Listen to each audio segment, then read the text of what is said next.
It's time for P&Q. So let's get serious.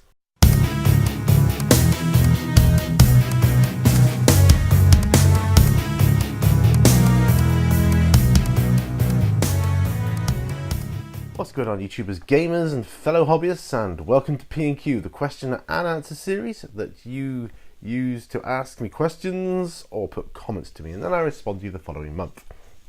Loads of ways you can do this. Most common, of course, is popping your comment or question down below in the comments section. But you can email me at miniwarzone@gmail.com. There will be a link in the video description below that will give you an anonymous response. Get that right. You can make videos asking questions, or just ask a question on a video you happen to make. Just move my camera slightly that way, that's better. My OCD kicks in else. Right, all this social media, all this meeting in person, it's all happened. I've got 2 video questions here. I've got an email and one from Twitter, and then the comments or questions that were put on last month's episode. Now, before I go on, all you do is you put your comment or your question down below. If you see a tick, or not a tick, a like, a thumbs up, that probably means I've seen it, I've acknowledged it, okay? I might not have read through it entirely, I'll come to that later on, but I will have acknowledged it at least. Now, if you happen to put a comment or question on after I've recorded the series or the episode for the month, sorry, my brain's a bit all over the place today, but if you happen to do that, then it'll just be recorded on the following month's episode, okay? So that's how that works, but yeah.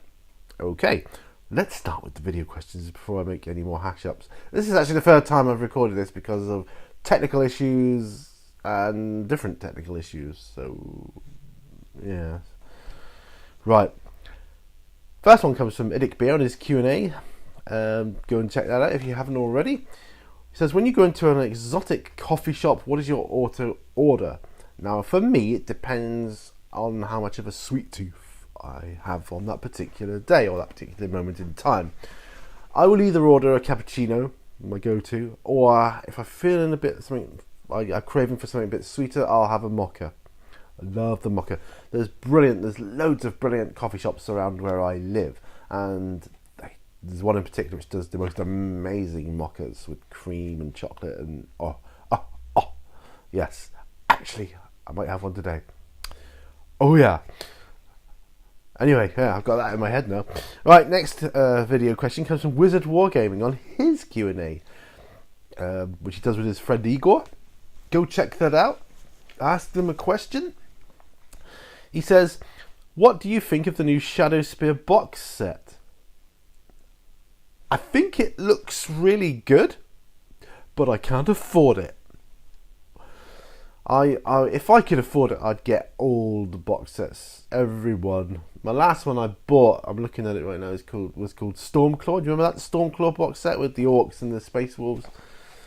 Which I really enjoyed, but I just don't have the money for, you know, all the new stuff as it comes. I'd love to though, I really would. I'd have every box set, every game. I really, really would. Looks great. Email. It says, hi Peter, I've never responded to anyone on a Q&A before, let alone an email, but I kind of wanted to ask you what your MO is with regards to your channel. What is the image that you wish to project, and so on? Also, was it much of a job having your studio built? I am really interested in this, as I hope one day to pursue this train of thought to the point where I can actually make it a reality. Many thanks. And it's actually from one of my Twitter followers, so that's cool. My MO, my modus operandi, which is the Latin for that, is I just want to offer a family-friendly channel where I share my hobby, my passion for the hobby, for models, for painting and gaming, and yeah, probably in that order.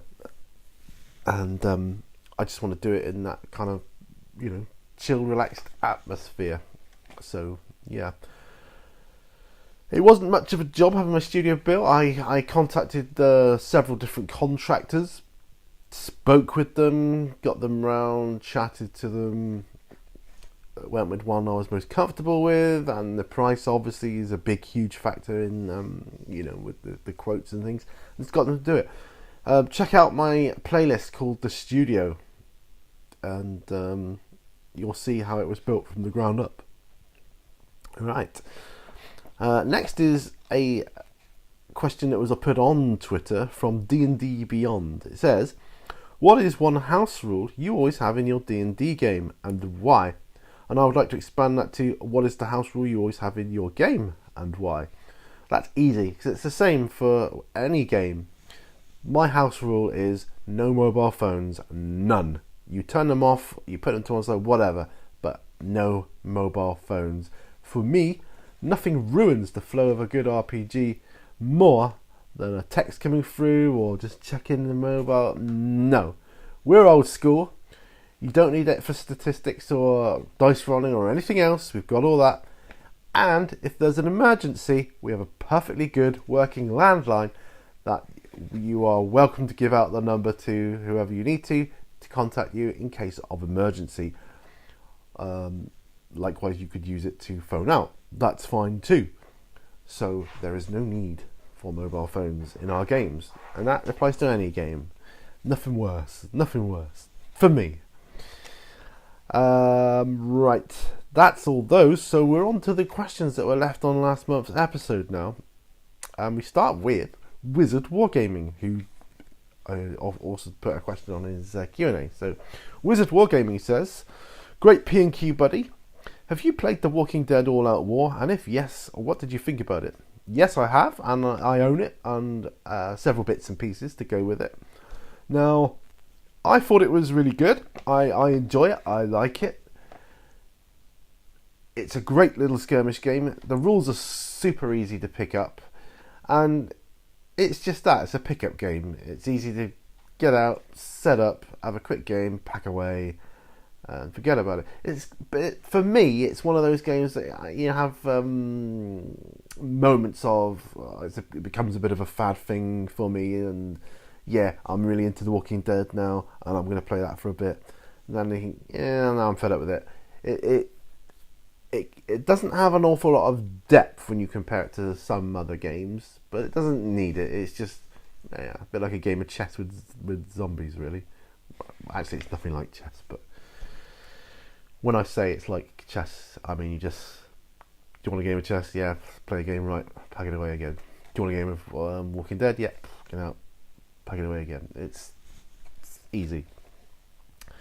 But you know, the 40k universe and lore is so rich and wonderful that the Kill Team, you know, it just has so much more depth to it for a skirmish game. So yeah, I like it. The game mechanics are good, but you know, it just is what it is. Velshaid, I always worry about pronouncing your name correctly. As he says, thanks for the video. Do you have a favourite 40k model that you really enjoyed painting or really liked the end result on? Yes, I do.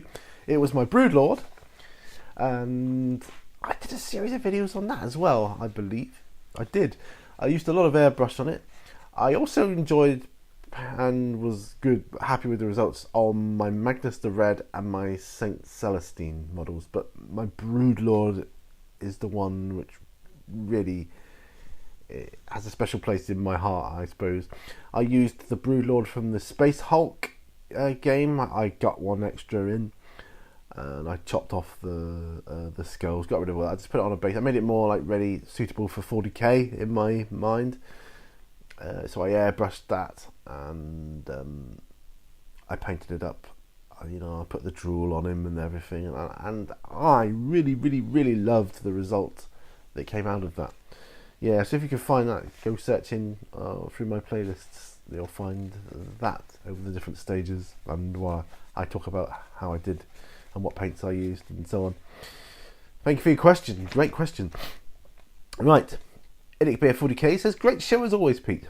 Do you prefer to read the question you get each month before you record, or do you like doing them off the cuff, even if it means a non-answer or some thinking time in the video? Well, when I first started out, and I didn't get that many questions anyway, you know, 2 or 3 questions maybe max. But when I first started out, I always it was my routine to read through my questions. Like, I'd print them off, read through them over breakfast, whilst I was eating my cornflakes or my eggs or whatever I was eating, and my cup of tea, and I'd think about them. Then I went through a phase of not reading them, just acknowledging them. Now I do a combination of both, but more often than not, I read through them. So sometimes I'll skim through them all anyway, but more often than not, I'll read through it and think, right, okay, yeah, and I mull it over during the month. But by the time I come to record, as is often the case, I've forgotten about the question. I try to remember, I think, oh yeah, and then it's kind of like off the cuff, but it's not, if that makes any sense at all, I think. Yeah, so I do kind of read them at the time of receiving them, then I acknowledge them with a like, and then I forget about it until I come to record. Right, Basic Miniature Painting says, hi Pete, cool Q&A. What's the worst thing about this wonderful hobby of ours? Well, for me, it's the price of things, because I love everything in it, and it's so expensive. I don't have the money to buy all the toys I want. Like I was talking about earlier, the box sets. I really want all the box sets and all the board games and all of the fantastic miniatures. I just can't afford it. Can't afford it. Sad face. I know there are more expensive hobbies out there. I've indulged in some in the past, like golf and so on, but it's the price. Unfortunately, when real life events crop up and real things that you need doing, like stuff on the house or your car or whatever it may be, yeah, you think, do I really need to spend £100 on a box set of something when I need to get this done or that done, or it's a bit harsh at times. It's like dangling a carrot and I know I can never reach it. One day though. Underdog Painting is next. Says, hey Pete, keep going with these Q&A videos. I do enjoy them. I must apologise about not commenting on any videos as of late, but that will change as I'm getting back into YouTube. My question is, with you painting Mansions of Madness, what type of game would you make if you had a chance? Would it be a 40k game with squads, etc., or a single person type of game? Well, Bazza, that's a good question. I thought about that one. It would be a game based upon the books that my wife writes, because the world she's creating is fantastic. Well, I should say worlds, parallel worlds and universes, because so many different characters in it, and we would like to play a game based on it. So everyone these days is doing a Kickstarter for this or a Kickstarter for that. I'd love to do one day a Kickstarter for a game of miniatures for her books. But I think realistically it will end up being an RPG game, because we can trial it with like current game systems that are out there, or rule sets, and I'm thinking World of Darkness would be a good match for it.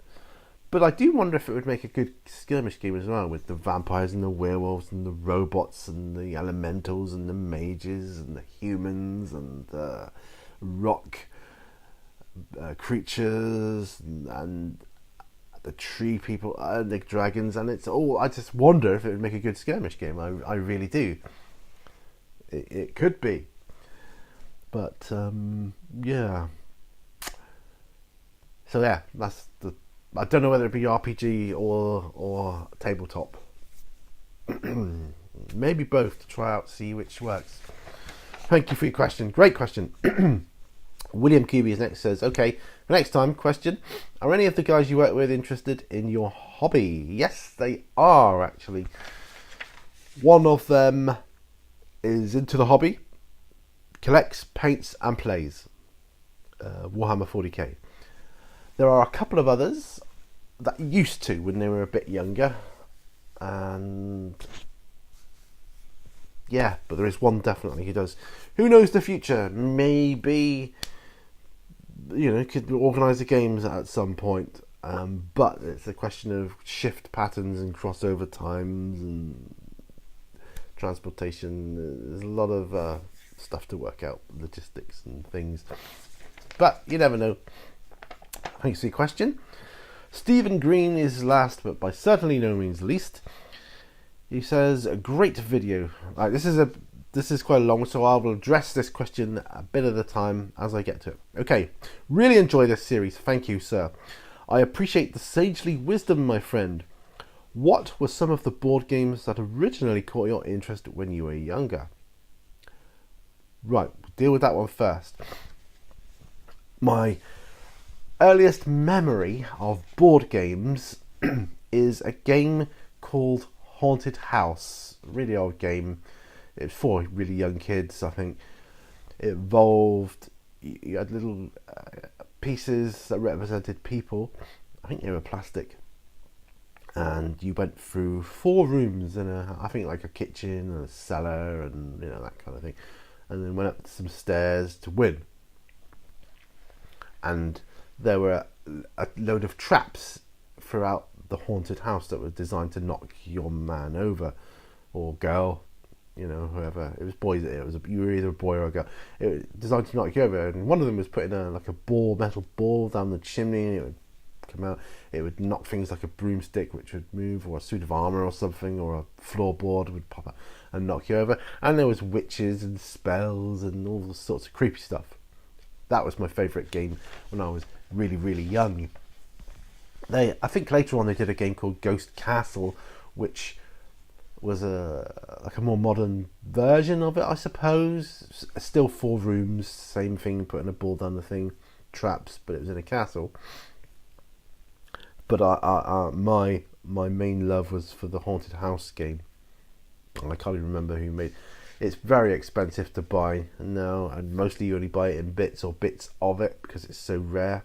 I would dearly love one day to restore a game of Haunted House to its former glory, like I did with my Totopoly game, which is all done now. I just need to showcase it, really, to say that this board game is all done. We've played it and are enjoying it now, so that's good. What is my all-time favourite board game? My all-time favourite board game. That's tough. It comes down to 2. It comes down to Zombicide and Hero Quest. I think Hero Quest, such a nostalgic value to it. And I'd love to own a copy of that now, like Pristine or whatever. That could be another game I end up restoring, who knows. But I used to have it. I used to have all the expansions, and I used to have them all painted up as well. They weren't painted very well because I didn't have that many paints, but they were inside all the lines and things. They were cleanly painted, so a clean paint job, but not the best in the world. But I think it is. I've got to say Zombicide because the game mechanic of it is just. I think it's phenomenally good. I haven't played enough Mansions of Madness to make a good judgment on that one yet, but it could be. It could be that. So, who knows? Right, what else do you say? Oh, yes. What do you think are some of the best made board games you've ever played, and why? I fondly remember playing Hi-Ho Cherry-O with my best friend and laying on the floor in the living room playing Battleships with my dad. Yes, the best made board games I've ever played. I liked it.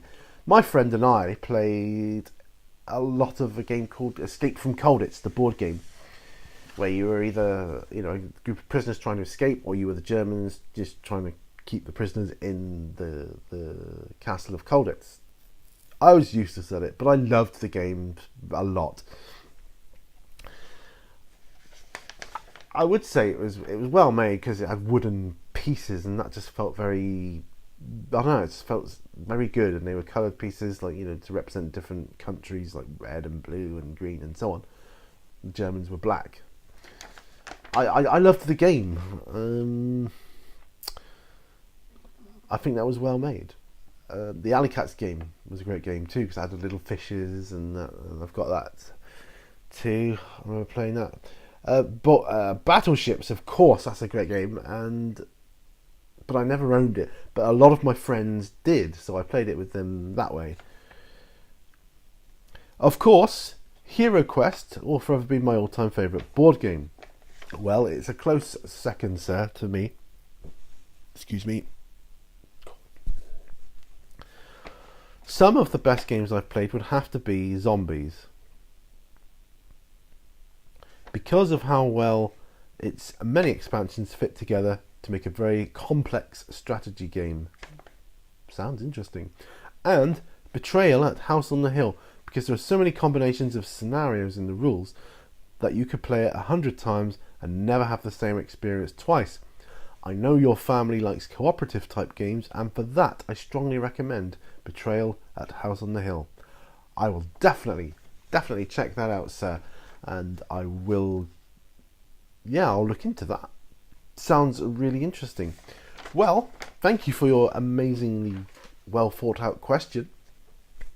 And that's all the questions I've got, or comments I've got for this month.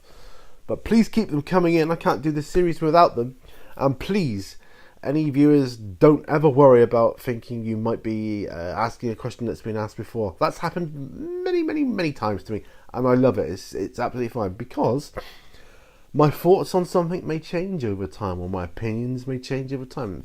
Things are not set in stone, only the here and now. So, just keep them coming in, and I will endeavour to answer to the best of my ability. So, please like, share, subscribe, all that other YouTube goodness. Check out my Patreon campaign if you ever mind. But if not, that's fine. But it is only $1 a month, and that will give you access to exclusive videos in HD and ad-free. Just putting it out there. But if not, that's fine. Just like and share. Share. I think that's quite important. Very important. Share. And remember, all brushes lead to war. And I will hopefully see you on the next video. Bye for now. Bye. So make sure you do.